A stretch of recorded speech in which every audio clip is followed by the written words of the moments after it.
The Illawarra Closedown took place in the 33 days between the 27th of December 1989 and the 28th of January 1990. The Closedown was required to enable major repairs to be carried out to 4 major slip locations south of Waterfall and to replace life-expired overhead wiring structures in the Mortdale to Sutherland area.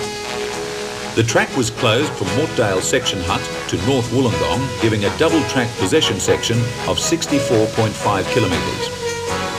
The down track had been closed at Metropolitan Slip for 8 months, and this was causing major constraints on the operation of services in the Illawarra region. This video will provide you with a visual impression of the works completed during the project close-down period.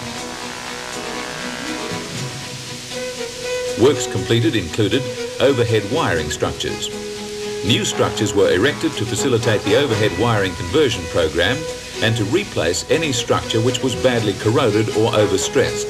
The scope completed included 149 new structures, 145 new drop verticals, 75 new knee braces, 38 new anchor blocks, and 123 structures had major repairs carried out.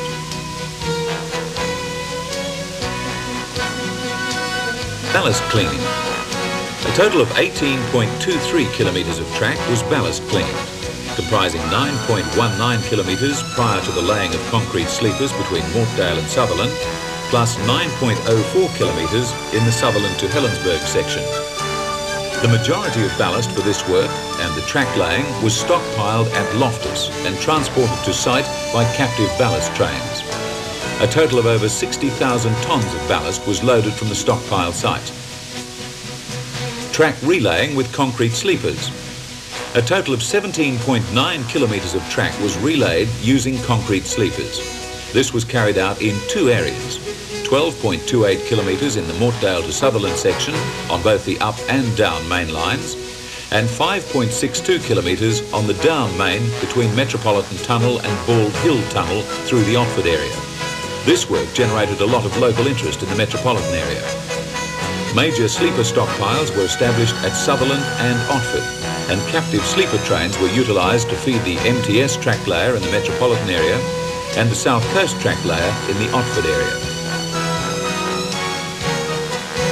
Track reconditionings.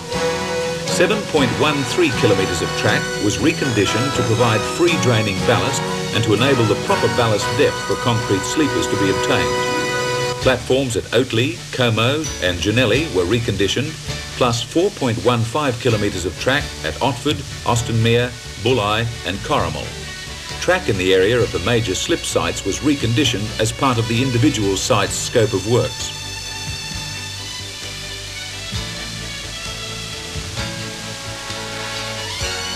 Overhead wiring conversion. The overhead wiring in the metropolitan area between Mortdale and Sutherland had to be raised to suit the regraded track level for concrete sleepers. All wiring in this area was independently registered at the same time over a total length of 12.3 kilometres. The local maintenance staff also used the possession to replace some catenary wire and independently register the bulk of Sutherland Yard. Upgrade culverts. It was planned to renew 30 culverts south of Waterfall due to hydraulic studies carried out by consultants. New designs had been prepared showing greatly increased culvert sizes. A total of 27 culverts were completed. These culverts were up to 3 metres in diameter and placed up to 6 metres below track level.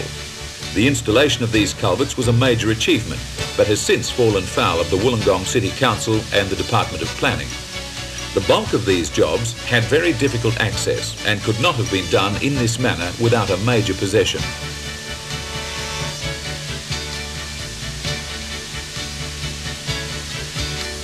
Drainage. 13.5 kilometres of pipes were laid in platforms and other areas which were identified as being problem drainage areas. A total of 21.5 kilometres of track had the cess drains cleaned and lowered. This activity was flexible in its program. Major slip sites. Helensburgh Slip. The remedial works required that a passive tow berm be placed at the base of the slip zone. This involved the use of part of the Illawarra State Recreation Area, which is administered by the National Parks and Wildlife Service.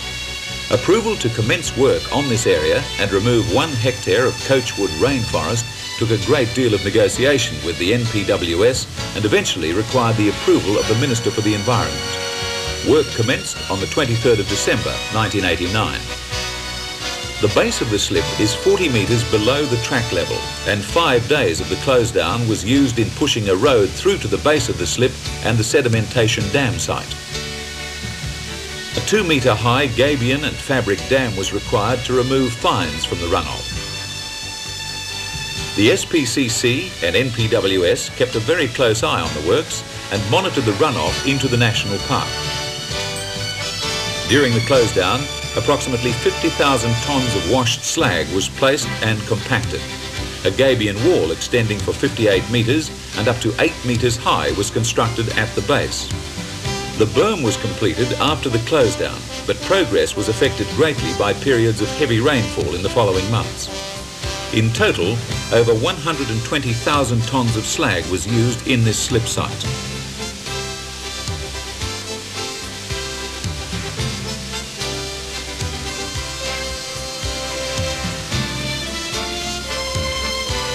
Metropolitan Slip. This slip is located 500 metres south of Helensburgh Slip. A deep slot drain, 15 metres deep, and a series of cut-off and catch drains were required to be completed at this site behind a gabion wall sitting on bedrock. Again, the toe of this work infringed into the Illawarra State Recreation Area and required approval from the National Parks and Wildlife Service. The original embankment was constructed of excavated material from the tunnels overlying talus, which contains a slip plane activated by water. This material made it very hard to excavate a clean trench, and a lot of extra material was removed as a result of cave-ins. Signal cables located in the failed section on the downside of the track had to be relocated before reconstruction could commence.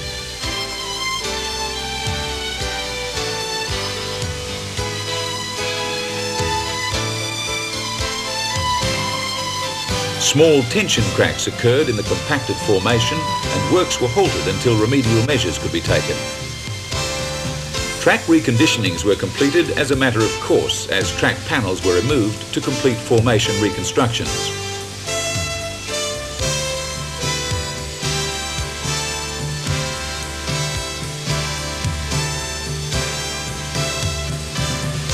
Stanwell Park Slip.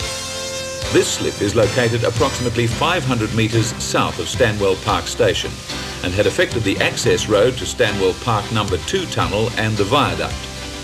The extent of the tension cracks below the slip made the track stability marginal. A series of 1 metre diameter piles up to 20 metres long and socketed into bedrock were designed as a retaining wall. These would then be anchored to bedrock by a series of rock anchors drilled from the lowered access road.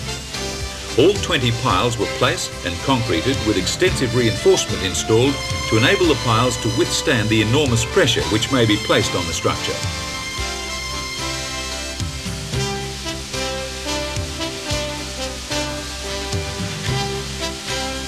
Seabank Slip.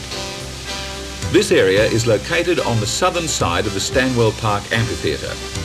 Geotechnical analysis had shown that 2 slip circles existed, one of which extended up to 100 metres from the track to surface near Stanwell Creek. Remedial works included 5 deep slot drains commencing in the ash below the track and surfacing near the creek some 130 metres away. These drains were placed up to 15 metres below existing surface levels. An extensive berm of compacted, washed slag was then placed at the base of the embankment to stabilise a second slip, evident under the tracks. 70,000 tonnes of slag was used in this berm. Extensive excavation was required under the track to place outlet drains for 8-metre deep cut-off drains, which had been previously constructed on the uphill side of the site. Extensive negotiations were held with Wollongong City Council and local community groups to enable this job to proceed. Rock bolting, shotcreting, Helensburgh cutting. The upside of this cutting was fully scaffolded, and over 225 long rock bolts and 2,150 dowels were installed in this cutting, and 210 cubic metres of shotcrete placed. The long ground anchors were drilled from the top of the cutting to surface on the face of the cutting in unstable areas. The downside had been bolted and shotcreted in the previous 3 months, whilst the down track was closed due to metropolitan slip. The scaffolding works were an achievement by themselves, as the full scaffolding was erected in only 3 days and dismantled even quicker.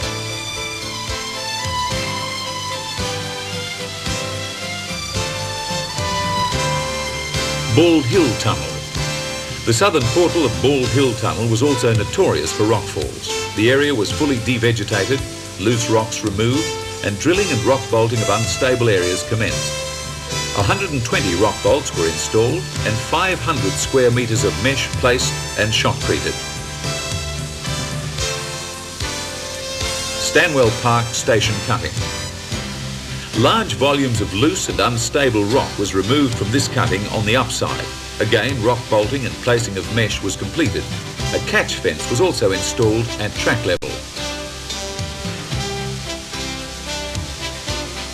Other major works which were completed were welding. 55 kilometres of track was adjusted and continuously welded.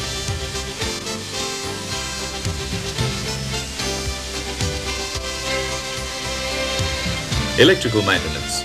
Sections of the traction system and high voltage substations were overhauled. Signals maintenance. Train stops, impedance bonds and point machines were replaced as required through the section. Partial re-sleepering. 9,700 sleepers were installed and tamped in the Sutherland waterfall area. Tamping. 105 kilometres of track was tamped between Mortdale and Wollongong.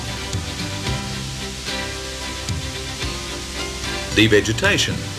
Over 7.5 kilometres of track had all vegetation removed from cuttings, the mulch being used in revegetation works. Logistics of moving large quantities of material through a complex worksite meant that sleeper and ballast stockpiles were created at Loftus and Otford. Over 60,000 tonnes of ballast was stockpiled at Sutherland and 20,000 tonnes at Otford.